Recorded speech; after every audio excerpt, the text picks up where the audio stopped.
should be to us. This morning's lesson is one of those in particular.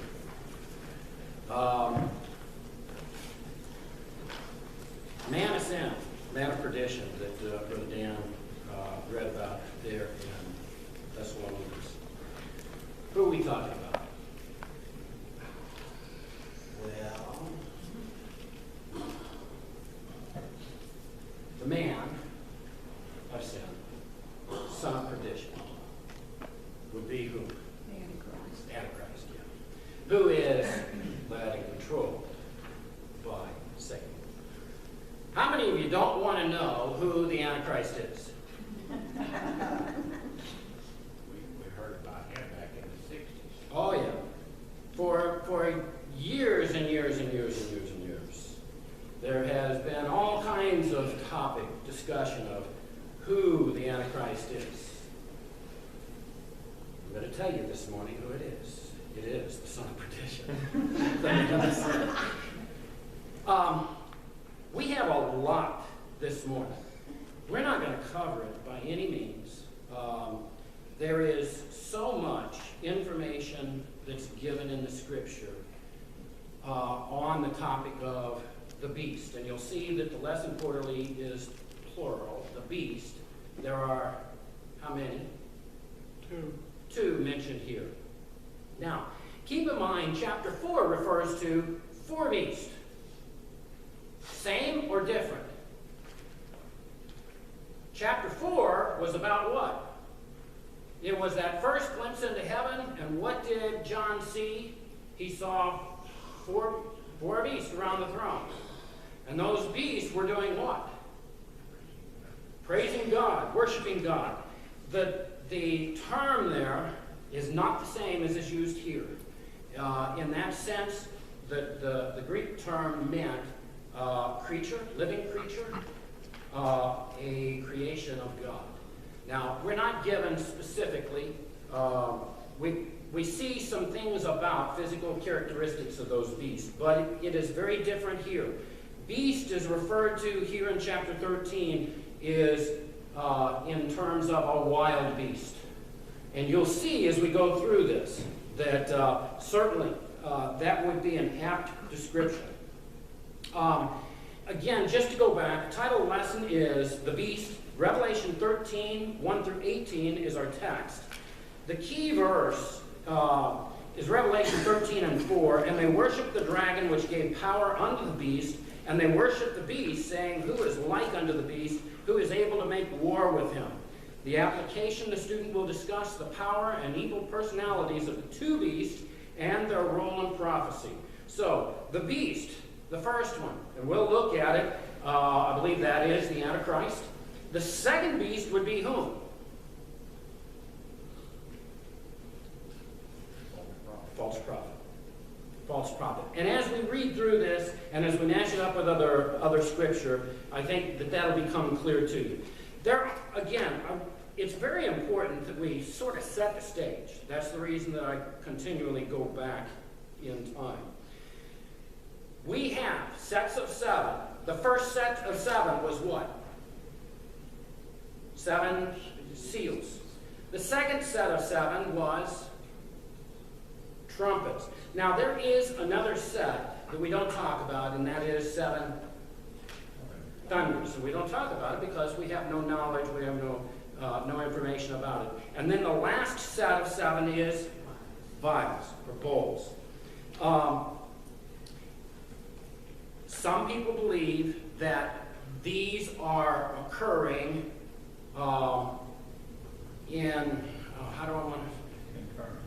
concurrent. Yes, concurrent. So you have the first seal, followed by the first trumpet, followed by the first vial or bowl. And then you have the second of each, and the third of each, fourth, and etc. However, the way John lays this out in Revelation is not concurrent, but sequentially. And so I tend to believe that it's sequential. When do these occur?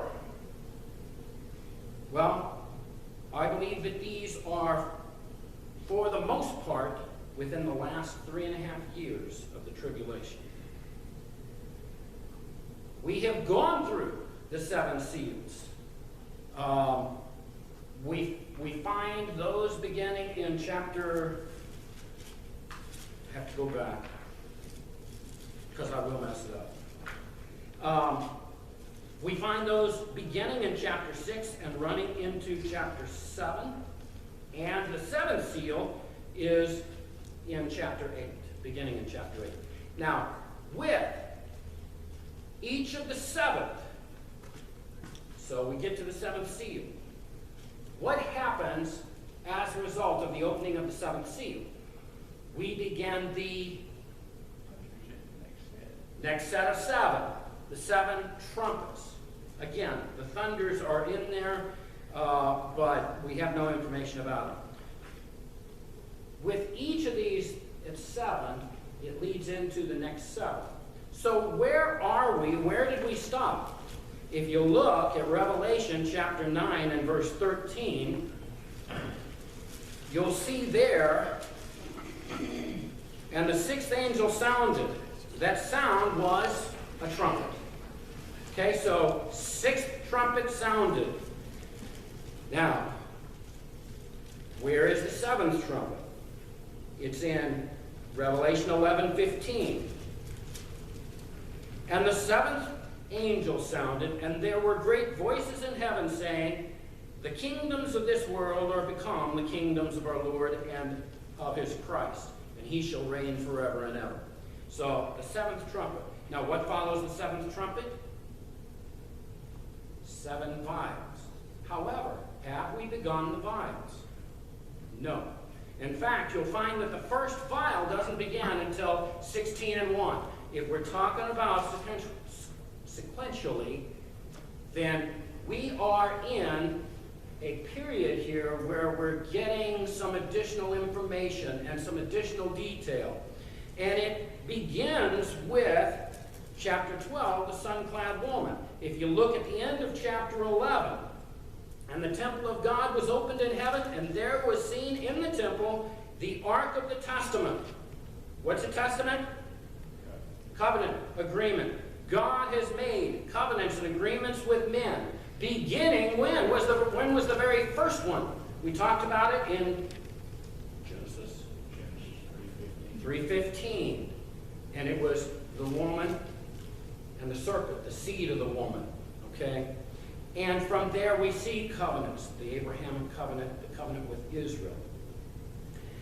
I don't want to leave Daniel out. Daniel is the basis for all that we're looking at here. In Daniel chapter 9, it tells us there are 70 weeks determined upon Israel. 69 of those weeks have passed, at least 69. There are some that think 69 and a half have passed. But at least 69 have passed. And the tribulation period that we look at, that we talk about, generally is considered a 7-year or 1 week period. Okay? All right, what have I left out? A lot. A lot. So, as we look at 12, what we see is really the history of God dealing with man. The sun-clad woman is Israel. The red dragon is whom? Satan. He drew a third part of the stars of heaven, which were the angels. The man-child is whom? That he desired to kill. And as a result, he killed the babies 2 and under during that time of Herod. You know, we look at that generally when we look at Christmas time. There is a war in heaven. When does this take place? I can't tell you. There are those that believe that it occurred when Jesus Christ arose from the grave, that Satan was cast out of heaven and heaven was purged. And there are those that believe that it occurs here in this last of the 7-year period. Key verse is 12 and 10. And I heard a loud voice saying in heaven, now has come salvation and strength, and the kingdom of our God and the power of his Christ, for the accuser of our brethren is cast down, which accused them before our God day and night. And they overcame him by the blood of the Lamb and by the word of their testimony, and they loved not their lives unto death. So, we go into chapter 13. We are still in this period between the seventh trumpet and the seven vials. Again, oftentimes man wants to put the wrath of God at the beginning of the trumpets. But what John tells us here in Revelation is the wrath of God begins when? After the trumpets. After the trumpets. After the trumpets. All right. Any questions? I hope you got lots of them, because I did. All right. We come to chapter 13. And chapter 13, really, there are a lot of scriptures that deal with the beast, the Antichrist. So I guess the only real way to get into this, and I have this bad habit. I get really nervous up here. And I don't look at my notes. If I don't look at my notes this morning, I'm going to be all over the place. So if you see me not looking at my notes, say, stop, look at your notes or something. Keep me on track. Because, again, it will be so scattered. Anyway, all right. So, verse 1, Revelation chapter 13. And I stood upon the sand of the sea and saw a beast rise up out of the sea, having 7 heads and 10 horns, and upon his horns 10 crowns, and upon his heads the name of blasphemy. And the beast which I saw was like unto a leopard, and his feet were as the feet of a bear, and his mouth as the mouth of a lion. And the dragon gave him his power, and his seat, and great authority. And I saw one of his heads as it were wounded to death, and his deadly wound was healed, and all the world wondered after the beast. And they worshipped the dragon, which gave power unto the beast, and they worshipped the beast, saying, Who is like unto the beast, who is able to make war with him? And there was given unto him a mouth speaking great things and blasphemies, and power was given unto him to continue 42 months. And he opened his mouth in blasphemy against God, to blaspheme his name and his tabernacle, and them that dwell in heaven. And it was given unto him to make war with the saints, and to overcome them. And power was given him over all kindreds and tongues and nations. And all that dwell upon the earth shall worship him, whose names are not written in the book of life and of the Lamb slain from the foundation of the world. If any man have an ear, let him hear. He that leadeth into captivity shall go into captivity. He that killeth with the sword must be killed with the sword. Here is the patience and the faith of the saints. All right. It's important for us to note as we look at this chapter, and we're going to talk about this, and then we're going to move on to the second part of chapter 13, which talks about the second beast. Second beast being the false prophet. It's important to note that Satan is an imitator. In all that Satan has done, he has attempted to imitate God. When Moses was before the Pharaoh, he threw down his rod, and his rod did what? Budded. That's natural, isn't it? No, that's a miracle. A dead rod to bud. Moses performed a miracle by the hand of God. What did? Yes. It became a snake. I'm sorry. Yes. I'm thinking of the rod in the. Yes, it became a snake, and they did the same thing. Yes, became a snake, and I'm glad you corrected me, because that's important. What did, in God turning that rod into a snake, he brought something to life. What did Pharaoh's magicians do? What did their rods become? Snakes. According to the scriptures, they became snakes. Tell me about the power of Satan. It wasn't by the power of God, it was by the power of Satan.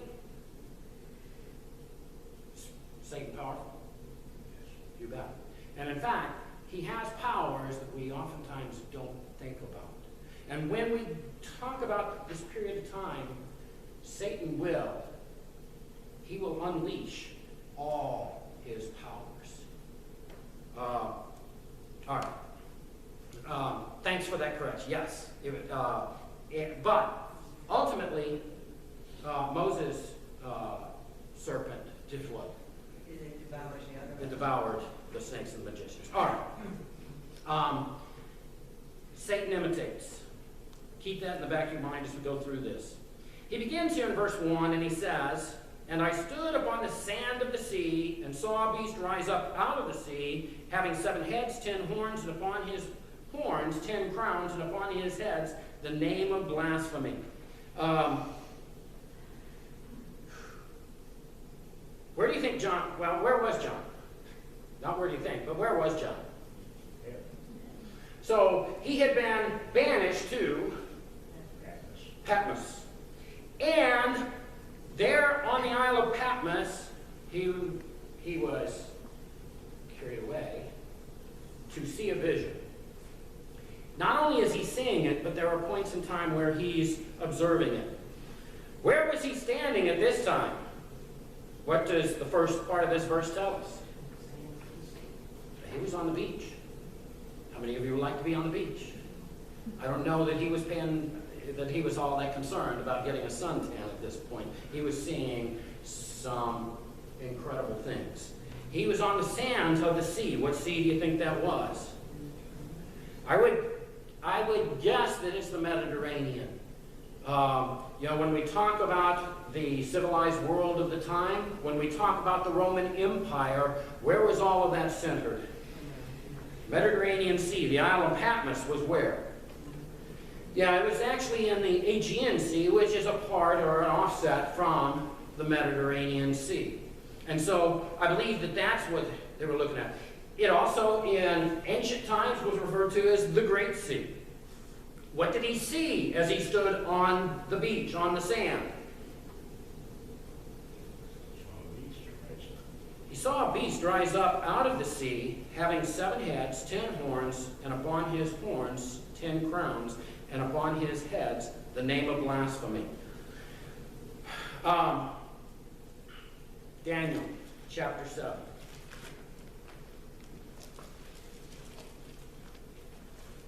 Let me look for my notes.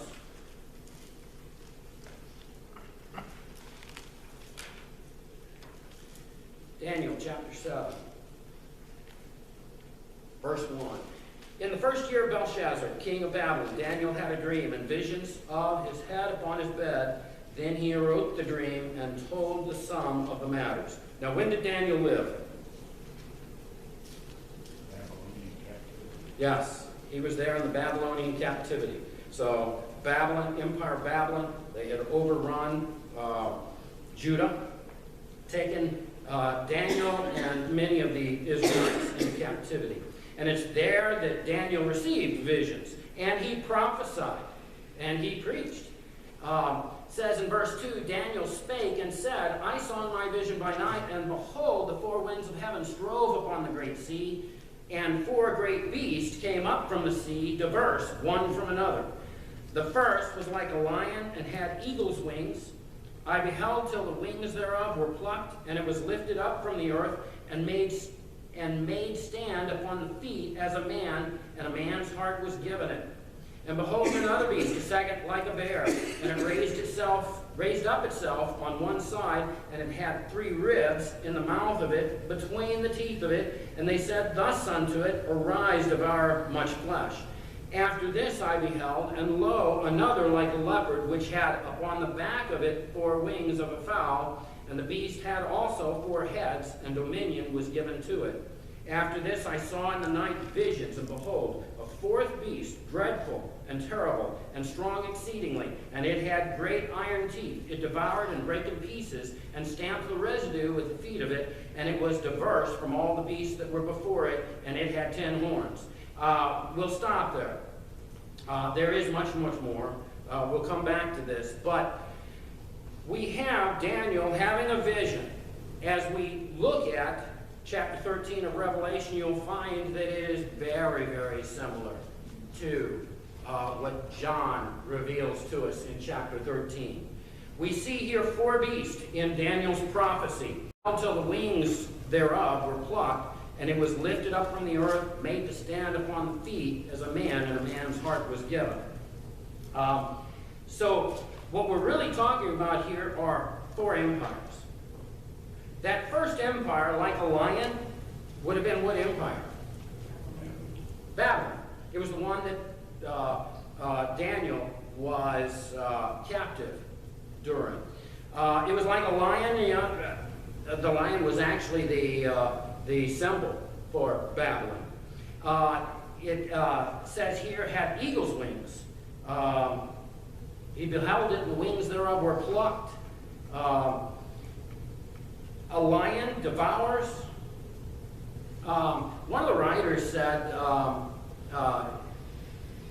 and made to stand upon the feet as a man, and a man's heart was given to it, may have referred to that time when Nebuchadnezzar seemed to recognize the God of Israel. And his heart was made tender after being ruthless prior to that. The second, verse 5, behold another beast, a second like to a bear, and it raised up itself on one side, and it had 3 ribs in the mouth of it, between the teeth of it. And they said thus unto it, arise, devour much flesh. That second kingdom would have been the one that overthrew Babylon, which was, the Medes and the Persians. And the unique thing about the Medes and Persians, there was one that was stronger than the other. Who was that? Persians. And overcame the Medes. Became the dominant. Here it's described, second like a bear. Raised up on one side, had 3 ribs in the mouth of it. Verse 6, after this I beheld, and lo, another like a leopard, which had upon the back of it 4 wings of a fowl, and the beast had also 4 heads, and dominion was given to it. That kingdom would have been Greece. Now, here a leopard is known as an animal that's very fast, very fast. Not only is a leopard fast, but you think of which had upon the back of it 4 wings of a fowl indicates what? Even Very fast. very fast, exactly. The ability to fly, to move quickly. And certainly Greece arose in a very short time to dominate the world. And had 4 heads. What happened when Alexander the Great died? His kingdom was divided among the 4 generals. That's right. And out of those 4 generals, we find what happened. There was one that raised up above the others. After this, verse 7, after this I saw in the night visions, and behold, a 4th beast, dreadful and terrible and strong exceedingly, and it had great iron teeth that devoured and brake in pieces and stamped the residue with the feet of it, and it was diverse from all the beasts that were before it, and it had 10 horns. What kingdom is this? Roman Empire. Diverse. Now, let me state this. Daniel's vision has dual application. There is the application of the kingdoms or empires that would come to pass following that battle. But it also ties into Revelation with that final kingdom, which is being established, which we see here in chapter 13. Okay? That one being that of the Antichrist. I want to skip over to verse 15 in Daniel chapter 7. I, Daniel, was grieved in my spirit in the midst of my body, and the visions of my head troubled me. I came near unto one of them that stood by, and asked him the truth of all this. So he told me, and made me know the interpretation of the things. These great beasts, which are 4 kings, which shall arise out of the earth. But the saints of the Most High shall take the kingdom and possess the kingdom forever, even forever and ever. Then I would know the truth of the 4 beasts, which was diverse from all, the fourth beast, which was diverse from all the others, exceeding dreadful, whose teeth were of iron, and his nails of brass, which devoured, brake in pieces, and stamped the residue with his feet. And of the 10 horns that were in his head, and of the other which came up, and before, whom 3 fell, even of that horn that had eyes, and a mouth that spake very great things, whose look was more stout than his fellows. I beheld, and the same horn made war with the saints, and prevailed against them, until the Ancient of Days came, and judgment was given to the saints of the Most High, and the time came that the saints possessed the kingdom. Thus he said, the fourth beast shall be the fourth kingdom upon earth, which shall be diverse from all kingdoms, and shall devour the whole earth, and shall tread it down, and break it in pieces.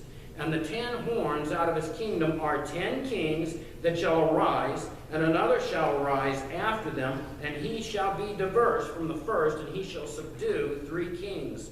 And he shall speak great words against the Most High, and shall wear out the saints, that wear out is persecute, the saints of the Most High, and think to change times and laws. They shall be given into his hand until a times, and the dividing of times. And how long is that? 3.5 years. But the judgment shall sit, and they shall take away his dominion to consume and to destroy it unto the end. And the kingdom and dominion and the greatness of the kingdom under the whole heaven shall be given to the people of the saints of the Most High, whose kingdom is everlasting, is an everlasting kingdom, and all dominions shall serve and obey him. Hitherto is the end of the matter. As for me, Daniel, my cogitations much troubled me, and my countenance changed in me, but I kept the matter in my heart. All right. So, we see application for the 4 kingdoms, Babylon, Persia, for Greece, and for Rome. However, that 4th kingdom seems to be also a prophecy of that kingdom that would arise in the end time. Here, speaking of in chapter 13 of Revelation. Also, more information is given in Revelation 17. If we have time, we'll look there. So he stood on the sand of the sea, saw a beast rise out of the sea, having 7 heads, 10 horns, and upon his horns 10 crowns, and his heads the name of blasphemy. We know this is not a good king. This is not a good beast being tied to the name of blasphemy. Blasphemy is what? It's to speak evil of. When we speak in terms of the Scripture, blasphemy as what do I want to say? It's normally used in terms of blasphemy against God in the Scriptures. The 10 Commandments. Which one is it? The second or the third? It's blasphemy. Those from camp. Learn those. Thou shalt not blaspheme the name of God. In fact, the Jews, it was so important to them that what word would they not speak? The name of God. And because of that, they forgot how to pronounce the name of God. All right. You'll notice here in verse 2, and there's a lot not covered in verse 1. We'll get another shot in 17. Verse 2, and the beast, which I saw, and I did not bring my phone up here, so I have no idea where we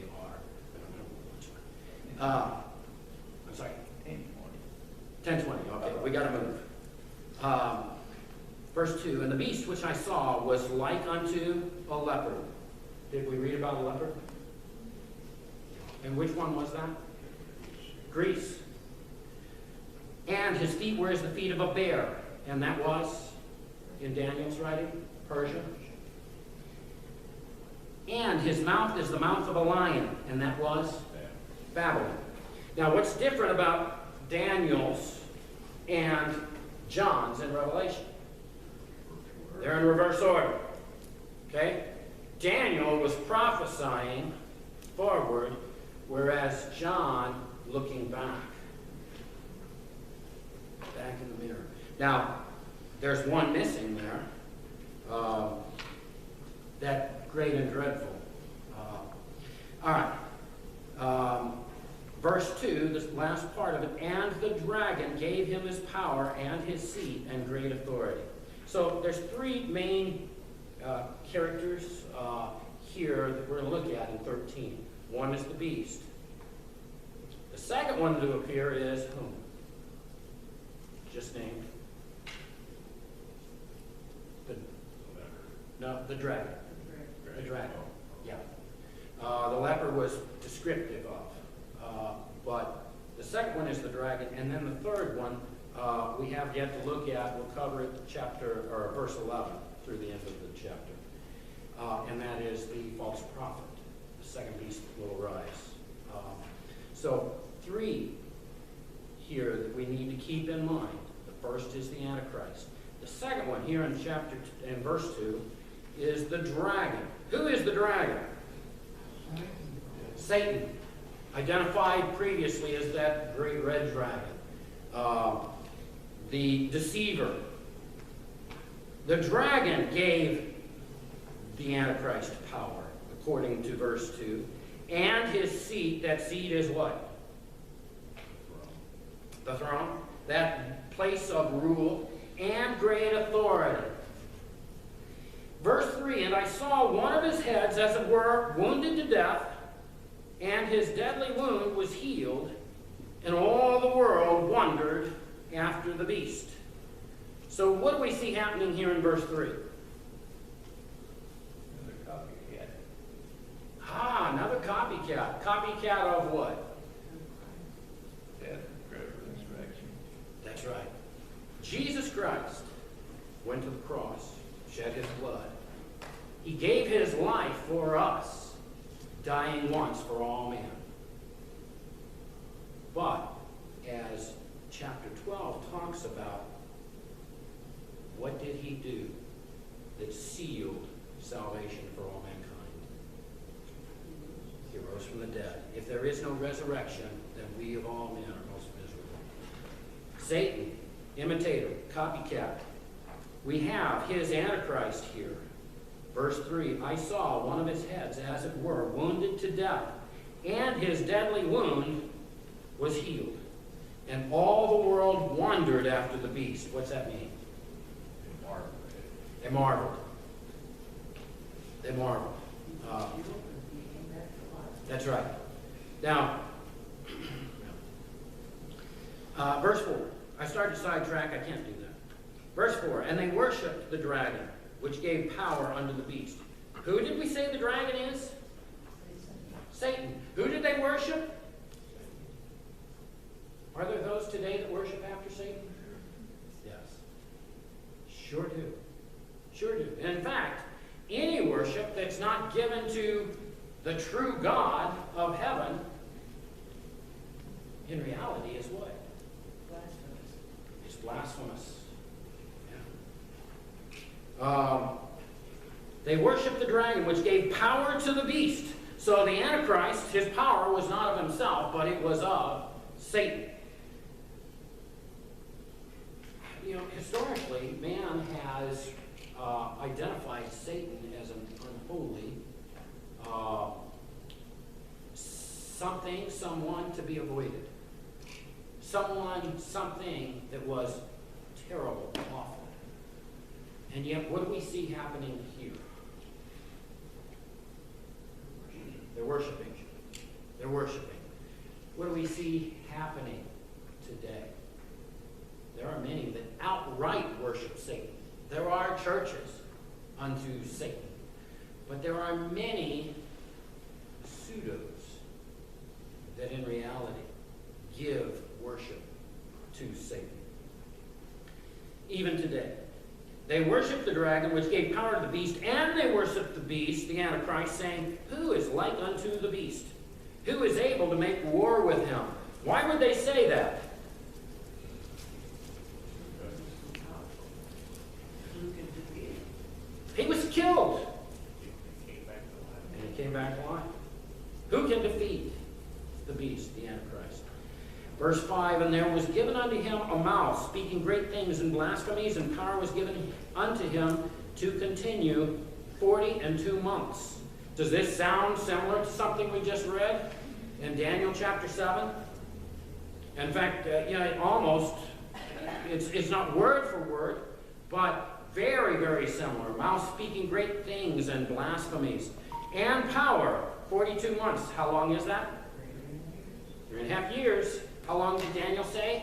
Time and times and dividing of time.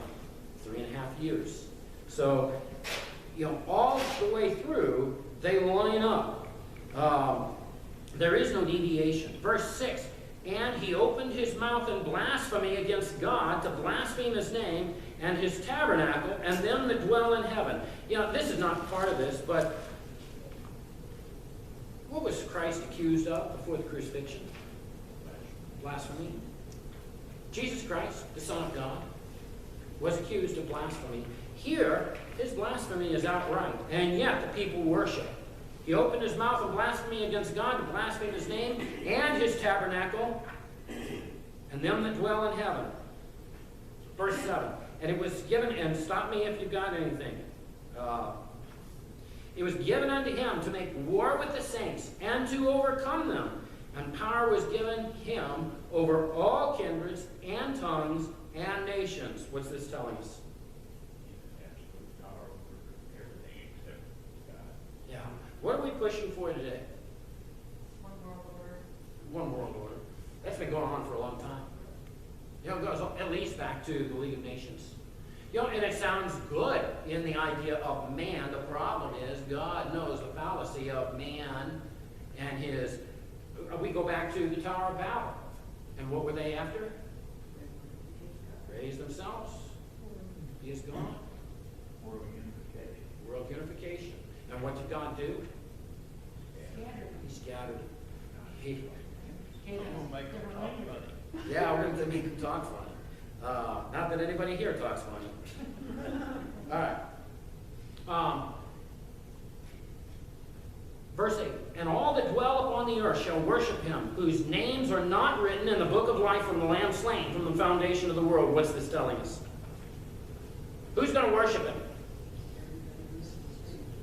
Everyone who's not saved. Who's not going to worship him? Everyone who's saved. There are two groups of people laid out in this verse. There will be those that will worship Satan, the Antichrist, and there will be those that do not. What delineates it? Your acceptance of Jesus Christ as your personal Savior. Now, you might be here, you might be saved. What's that tell you about your own? Are you going to worship the beast? Are you going to worship Satan? No. Who do you know that's over here? Who do you know that's lost? Has not accepted Jesus Christ? Think about family. Think about friends, loved ones. That has not accepted Jesus Christ. You're going to be over here.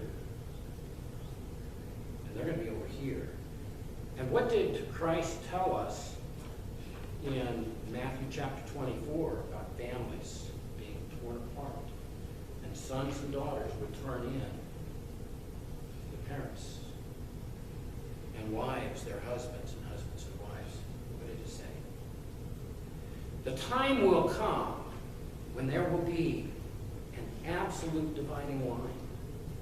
And if you're saved, those who are not will not show the love and compassion and care.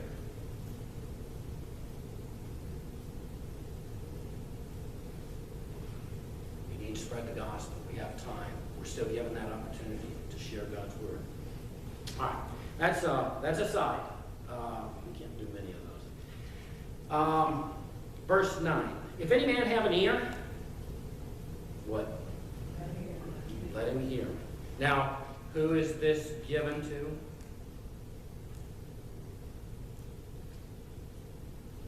To us. but it's also for us to then go out and witness to those round about us. Would I pull out Revelation and use Revelation to witness to those that are lost? No. They need to know Jesus Christ. They need to know salvation. That's what's important.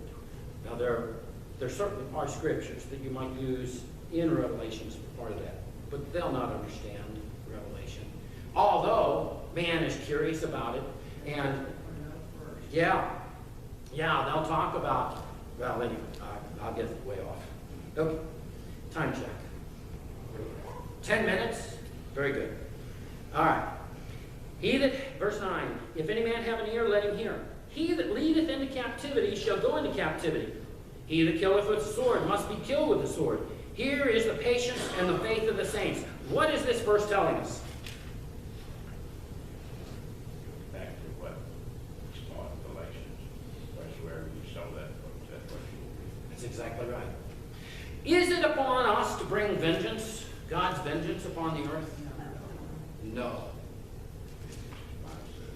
Vengeance is mine, saith the Lord. He will recompense. He will take care of things. And do not look for that day, because it will be a horrible, a terrible day. Those saints that were under the altar were crying out, how long, Lord, before you avenge our blood? All right. Any comments, any questions? I figure you got a lot. I got a lot. All right. We go on to verse 11. And I beheld another beast coming up out of the earth. And he had 2 horns like a lamb, and he spake as a dragon. The first beast came up out of where? The sea. The second beast came up out of the earth. He had 2 horns like a lamb. When we think of a lamb, we think of what? I'm sorry? Gentleness. Peace. And yet, he says, and he spake as a dragon. As a dragon. Now that's a bit of a conflict. This is a wolf in sheep's clothing. He has come to deceive. Which makes sense. Where does he get his power from? Well, we'll find out. It also is from Satan the dragon. He spake as a dragon. Verse 12, and he exerciseth all the power of the first beast before him, the Antichrist, and causeth the earth and them which dwell therein to worship the first beast, whose deadly wound was healed. Now, we talked about the time. How long will the Antichrist reign here? 42 months. Now, he's on the scene prior to that. He may have position and power before that. I suspect he will. 42 months. The seals, the trumpets, and the vials. We only have the vials left. How much time do we have left? Well, probably about 45 days or so. Okay? About 45 days. So this inset is taking us back and giving us information that we haven't seen up to this point. Don't think that this is, we've had the trumpets. The Antichrist has been a source for many of these judgments that we've already seen. Okay? And Satan. So, verse 12. He exerciseth all the power of the first beast before him, and causeth the earth and them which dwell therein to worship the first beast, whose deadly wound was healed. So, he sort of, I think one writer described him as sort of the propagandist for the Antichrist. He was the one that built him up to draw the attention to him. The Antichrist is more of a government figure, whereas this beast is what? More of a religious leader. So, we have the Father, we have the Son, and we have the Holy Spirit. And then we have the unholy trinity of the dragon, or Satan, who is the father of this world. And we have the Antichrist, Christ, Antichrist, Apochrist, the one who tries to mimic and be that Messiah in an unholy system.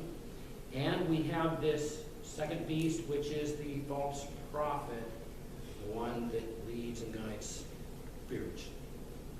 Okay? And Holy Trinity. Spake as a dragon, he exercised all the power of the first beast. Verse 13, and he doeth great wonders, so that he maketh fire come down from heaven on the earth in the sight of men. That's a unique thing. How many can do that? Do we have a record of somebody doing that? God with Elijah. Yeah. Elijah of the Old Testament. Elijah prayed and brought fire down from heaven, consumed not only the sacrifice on the altar, but lapped up all the water and consumed all that was there. Well, again, going back to the great power of Satan, he doth great wonders, signs, so that he maketh fire come down from heaven on the earth in the sight of men. And we know today's technology, there's nothing to that. You know, we have that power to show all these things around the world. Verse 14, and deceiveth them that dwell on the earth by the means of those miracles which he had power to do in the sight of the beast, saying to them that dwell on the earth that they should make an image to the beast which had the wound by a sword and did live. What are they doing? Making an image unto the beast. Now, what did the commandments tell Israel not to do? No, make no graven image. Make no graven image. And yet that's what they're doing. And that's not unusual. You know, you go back to these 4 empires that were built, and one of the things that you'll see is at some point, at least, the ruler of that empire required that the people bow down to worship him. And that is ultimately the way man is when man is given all power. How much time do we have? 5 minutes? Oh, we're golden. All right. He deceived them that dwell on the earth by means of those miracles which he had power to do in the sight of the beast, saying to them that dwell on the earth that they should make an image to the beast which had the wound by a sword and did live. And, verse 15, and he had power to give life unto the image of the beast, that the image of the beast should both what? Speak. Encourage. Cause that as many as would not worship the image of the beast should be killed. We proclaim religious freedom in our nation. And we should. It's very important. However, during this time, will that exist? No. We'll see this go back to ancient times when governments, and I say ancient times, there are actually governments today that do this, where they will force that religion, there be one religion. He has power to give life unto the image of the beast, just like the rod that not just budded, but turned into a serpent.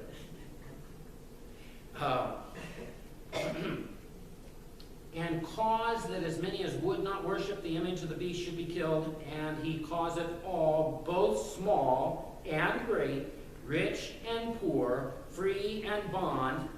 Who's left out? Nobody. To receive a mark in their right hand or in their foreheads, and that no man might buy or sell, save that he had the mark of the name of the beast or the number of his name. Here is wisdom. Let him that hath understanding count the number of the beast, for it is the number of a man, and his number is 666. How is that possible? They're trying that right now. They're trying to embed a thing into under your skin or whatever to track you. That's some of it's right, right? You do not know how very close we are.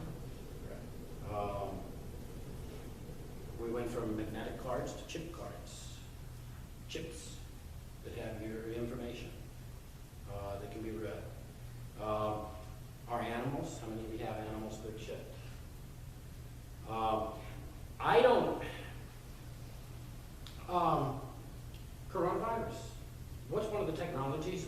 into that as you enter certain places. They have, yeah, you don't have to do anything. You just walk through and it scans your temperature. And if you've got a temperature that causes concern, then they'll pull you aside. And say we're not living in the United States. I think we're very, very close. Now, he'll cause them to receive a mark in their right hand or in their foreheads. Verse 17, that no man might buy or sell save that he had the mark or the name of the beast or the number of his name. So what do you have to buy or sell? How many of you buy and sell today? How are you going to buy and sell at that time? That's right. Who will have the mark? Those that are lost. Who will not have the mark? Those that are saved. Guess what? Those that are saved, how are you going to get food? How are you going to... Where are you going to make money to get food? I mean, there's no commerce. There is no buying and selling. Everything will be controlled. You know, with the things that have occurred out of the COVID-19, I see so many correlations to what we're looking at here. It is absolutely frightening. However, as a child of God, should we be afraid? No. Why? God's in control. He's God's in got it. control. God's in control. He will, whatever there is that we have to go through, He will help us to go through that. He will bring us through. Now, it doesn't mean you won't die. That's not the worst thing you can have. No, that's right. There have been down through time martyrs for what they believe.